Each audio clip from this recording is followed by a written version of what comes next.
l'intimidation sur tes valeurs, ce que tu as chéri en ton cœur, en la prière, et tu as jamais confié ça à personne, seulement à Dieu, et tu vois que l'ennemi vient utiliser ça pour comme quasiment te falsifier, faire une forme de photocopiste. Et puis toi, tu te sens quasiment nul, et puis comme quasiment non vu, en utilisant ce qui est qui peut punch, dire ce qui punch, ce qui peut frapper aujourd'hui, qui est vu sous la plupart du temps dans la popularité, ce que les gens vont précipiter à voir et tout, il faut que tu vois que c'est un esprit de ennui, l'ennui, mais qui vient avec l'intimidation. L'ennui ne marche jamais tout seul. L'ennui est toujours accompagné de l'intimidation. Dès que tu vois l'attaque d'ennui, la première pensée qui va venir, c'est d'être intimidé par telle chose. Je ne sais pas c'est quoi, peut-être c'est un défi de comparaison, un défi de ton estime que tu as déjà eu des fois le passé, puis l'ennemi va utiliser telle chose pour t'intimider. Et il faut savoir, est-ce que je suis en train de me laisser intimider? Moi, pendant une période donnée, j'avais un conflit que l'ennemi ne venait rien de personnel en rapport de moi avec quelqu'un, juste dans l'invisible. C'est pas un combat physique visible, dans l'invisible. Avec une telle, et dans le prénom de la personne portait le nom Rose dans son prénom. Le combat qui se faisait dans l'invisible sans voir la personne, sans être en rapport, avec tous les défis de comparaison des choses, l'ennemi a amené non seulement l'intimidation pour amener les ennuis, il a essayé de passer par une forme pour pousser à l'obsession et à l'addiction. C'est que si aujourd'hui, si c'était pas Dieu, que j'étais pas une servante fervente dans la prière de Dieu, c'est que en tenant ce livre-là, en regardant ces petites couleurs roses là sur ce livre, j'aurais juste pu une personne qui allait juste prendre le livre et le déchirer. C'est que dès que je vois la couleur rose, ce que Satan le diable faisait, c'est que dès que je vois la couleur rose, que je puis juste comme être en colère. Et là, il commence à nourrir. Les pensées qui nourrit vient. Et puis moi, je sens sans la prière, sans la prière, c'est comme bombarder. Et puis pouf. Quand tu as des vraies personnes qui sont quand tu as des vraies personnes qui t'aident à prier, qui sont là pour toi, et tu es dans la prière, et qui t'écoutent, qui te parlent, qui te révèlent selon la volonté de Dieu, quand tu vis ces choses-là, tu vas pas te sentir exclu, tu vas pas te sentir mise de côté, tu vas pas te sentir défavorisé, quand tu as des personnes qui sont amies avec toi, qui vivent pour toi, tu vas sentir comme booster les personnes qui sont là, supporter. Et après aussi, c'est dans ce combat-là, j'ai appris qu'il y avait des personnes qui adoraient.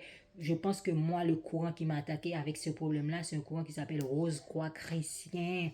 C'est un courant qui s'appelle aussi dans les affaires de mimosa, de loi, les personnes qui prennent des lois pour aller vers les affaires vaudouisantes, qui adorent les esprits pitons, les esprits serpents et tout. Fait que tout ça, c'est des problèmes que sans Dieu, je n'aurais pas pu passer. Et c'est des choses qui viennent attaquer la mentalité, la foi chrétienne qui vient ébranler, mais la foi n'est jamais ébranlée en Jésus-Christ. Alors, comme je vous ai dit, avec ça, le Saint-Esprit me disait non, toutes les couleurs, et aussi il y avait ce défi-là d'identité, parce que c'était un problème aussi qui venait attaquer tout ce qui est dans l'identité, quand on parle des courants. Comme quand il y a un péché qui est pratiqué, la sodomie, l'homosexualité dans un pays, dans un territoire où on habite, il y a des tensions aussi qu'on peut ressentir en tant que servante et serviteur de Dieu, même dans la communication, dans la conversation qu'on a avec Dieu lui-même. Parce que Dieu déteste certains des péchés des alentours qu'on vit dans les mouvements, un environnement qui a le péché. Si Dieu déteste ces choses, il y a des réactions, que ça fait des réactions aussi, même sur le peuple qui sert, qui reste saint, qui est dans la volonté de Dieu. Il y a des tensions qu'on ressent.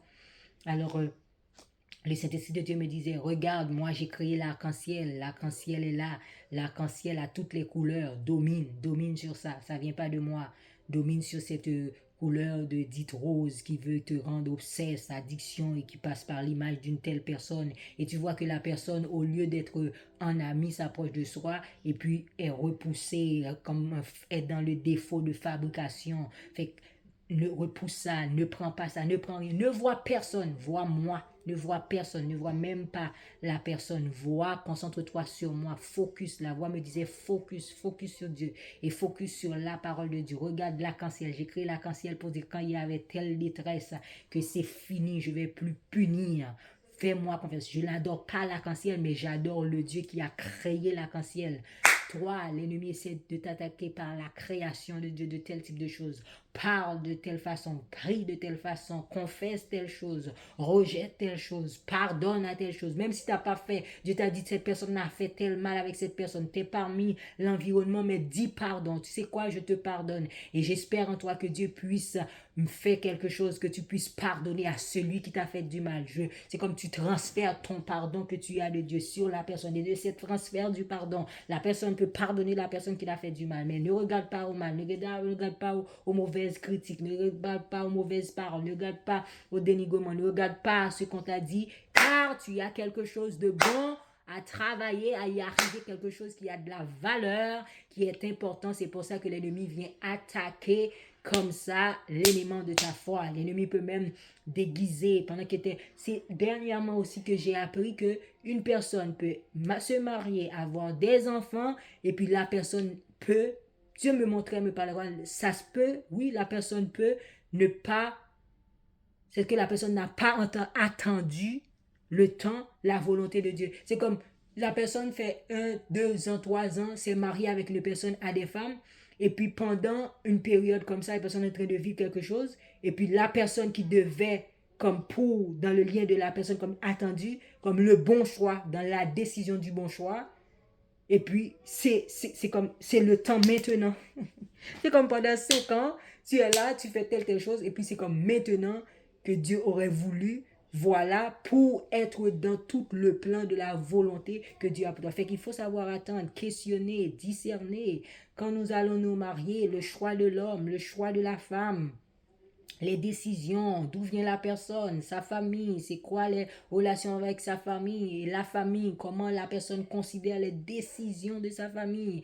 Est-ce que la personne, hier j'écoutais un film où le gars était là, il devait être l'héritier dans l'entreprise de son père, et le gars avait un problème, addiction au sexe. Le père l'a analysé, le père l'a observé pendant plusieurs temps, et le père a pris un de ses neveux pour l'aider à pouvoir ressentir que ce qu'il vivait n'est pas normal, il a un problème, de l'avouer et aller consulter des spécialistes pour que la personne puisse sortir de ce problème. Une fois sorti de ce problème, le père puisse lui faire voir que voilà le style de vie. Tu es un homme qui doit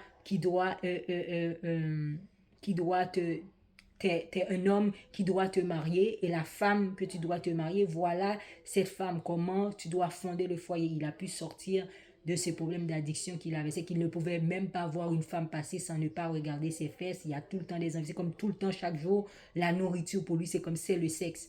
Fait que de ça, Dieu l'a pu, ben c'est un film, mais moi je vois que Dieu l'a pu sortir de cette situation. Mais il avait une personne.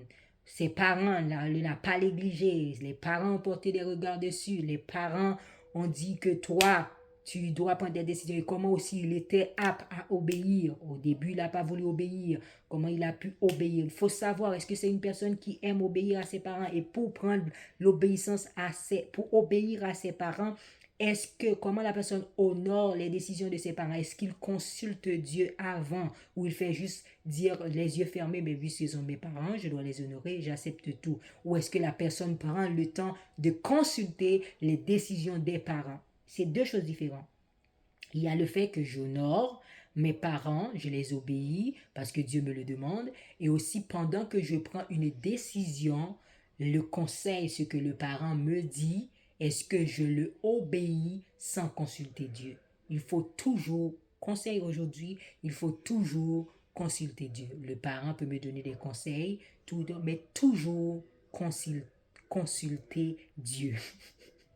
Je sais dans votre tête, il ne faut pas dire jamais. Je n'ai pas dit jamais. J'ai dit toujours consulter Dieu.